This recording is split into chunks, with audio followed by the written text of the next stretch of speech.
publication. Franchement, bienvenue sur Skip Radio. Merci beaucoup, ça fait plaisir et surtout merci pour les soutiens. J'ai vu comment Skip Radio a posté la toute dernière sortie et puis voilà, quand j'ai aussi communiqué qu'on sera en direct, il y a eu beaucoup de réponses, beaucoup de réactions positives. Donc voilà, il fallait être là, quoi. C'est un plaisir. Et donc je profite, je salue aussi tous ceux qui nous suivent.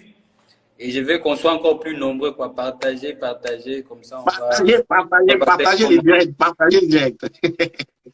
Alors, Inos B, donc, ma première question, parce que là, je sais que tu es très booké en ce moment, donc je ne vais pas te garder longtemps, mais je vais profiter justement pour échanger avec le public d'Skip Radio et ton public aussi qui est en direct là. Alors, ma première question, c'est quoi pour ton dernier titre qui fait grand succès et qui tourne partout sur les réseaux sociaux? Pourquoi as-tu choisi le titre Mémé?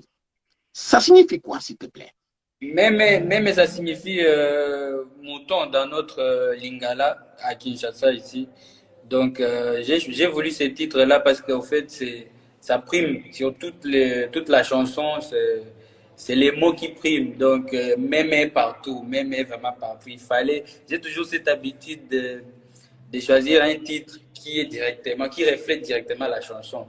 Je ne vais pas mettre un titre, mais quand on écoute par exemple les refrains, on ne se retrouve pas et voilà quoi. C'est pour ça que si vous suivez toutes mes chansons, s'il y a par exemple Yopé, donc dans vraiment l'attaque du refrain, il y a Yopé, il y a le mot Yopé.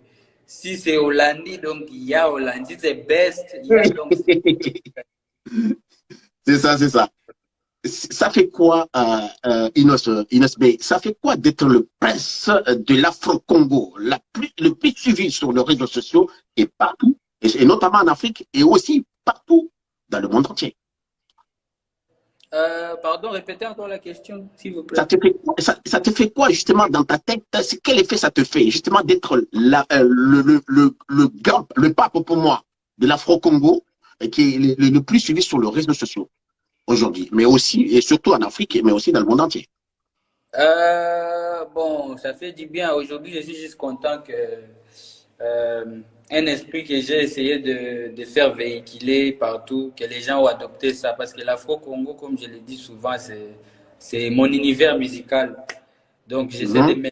mélanger toutes ces belles mélodies que nous avons dans l'afrobeat, mais j'adapte ça à la musique congolaise et ça crée l'Afro-Congo.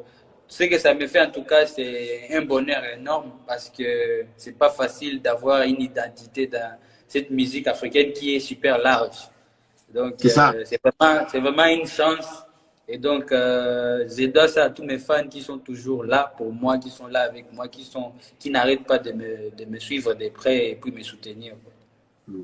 Justement, en parlant de ça, mais comment garder les pieds sur terre après tout ce succès? C'est phénoménal. On invite les festivals, on voit les gens qui t'enclament. Pourtant, tu n'es pas baraqué comme ça, mais on te voit un petit jeune homme qui arrive sur scène, mais le monde entier et notamment le public est là en train de te réclamer. Comment Euh, garder le pied sur terre? bon, je pense que peut-être parce que c'est venu comme ça, j'étais trop jeune. Ça va faire 10 ans que je suis connu ici au pays, pas à l'extérieur du pays.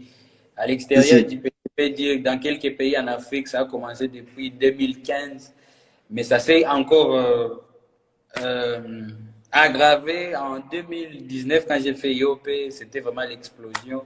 Donc c'est peut-être par rapport à cette expérience de beaucoup d'années, être connu au pays ici, avoir l'amour de tous les pays, les petits garçons de Goma, parce que moi je viens de Goma, les petits garçons de Goma qui font de la musique et qu'on apprécie et tout ça.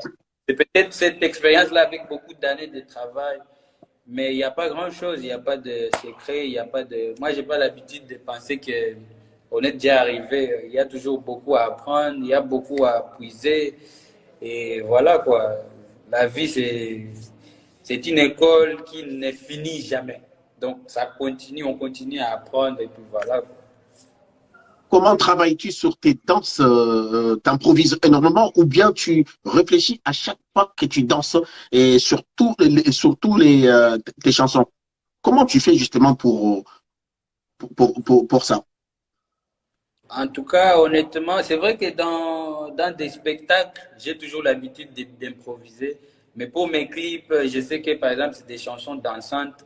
Je prends toujours beaucoup de temps moi-même, seul, en train de travailler sur ma chorégraphie. Et puis après, j'appelle tous les meilleurs danseurs du coin. Ça dépend de là où je peux souhaiter faire les clips. Si je suis à Kinshasa, j'ai beaucoup de danseurs aussi, je connais beaucoup de groupes. Si je suis dans un autre pays, en tout cas, tous les danseurs qui sont professionnels, j'ai toujours l'habitude de venir avec une choré, je propose à tout le monde. On répète une ou deux fois et quand ils sont forts, on les fait directement. Et on ne dépasse pas 2 répétitions pour mes clips. Quand on fait la 3e répétition, c'est déjà au tournage. Donc, c'est un peu ça. C'est C'est ça. comme ça que je fais mes chorégraphies. Je prends le temps d'abord avant. Moi-même, dans mes écouteurs, j'essaie d'imaginer. J'essaie aussi de proposer à mes frères qui sont toujours avec moi. Et puis après, quand c'est validé, je propose ça maintenant à des danseurs vraiment bien professionnels pour qu'on gagne les temps, quoi. En tout cas, je ne fais pas beaucoup de répétitions, pas plus de 2 répétitions pour qu'on fasse une chorégraphie pour une chanson et puis tourner le clip. Ça a toujours été le cas pour les Yopé, les Hollandi, même ceux qui connaissent mes anciennes chansons, les Paula, il y en a beaucoup en tout cas. Les Ozobe Tamabe. Mais en effet aussi, avoir autant du monde, on dirait un film hollywoodien avec beaucoup de soldats. euh, mais comment t'as réussi et comment t'as fait justement pour réunir tout ce monde-là? Là, c'était chez moi. Là, c'était chez moi à Goma. J'étais de passage chez moi à Goma parce que je suis souvent à Kinshasa. Comme vous savez, c'est la capitale. On est au Congo.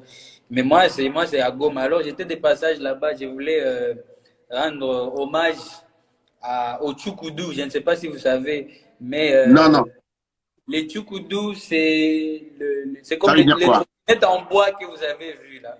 C'est seulement là-bas chez nous. C'est seulement là-bas. C'est vraiment Putain, c'est exclusif. lourd ça. Depuis des années, ça sert à transporter des légumes, des fruits, des gens qui viennent de loin et puis nous apportent. Donc les gens qui viennent des champs et ils apportent à la ville la nourriture. Donc c'est grâce à ces engins-là que vous avez vus dans les clips. Alors j'ai essayé de mettre ça en avant parce qu'il y a beaucoup de gens qui ignorent ça, mais ça a existé même avant qu'on crée les trottinettes, comment vous appelez Le ça déjà? continent, effectivement. Ouais, ça, nous, on a eu ça ici depuis des années avant. Donc, l'idée originale était venue de là. Et jusqu'à aujourd'hui, c'est resté la signature de ma ville de Goma, le Tchoukoudou. Donc, nous, c'est comme ça.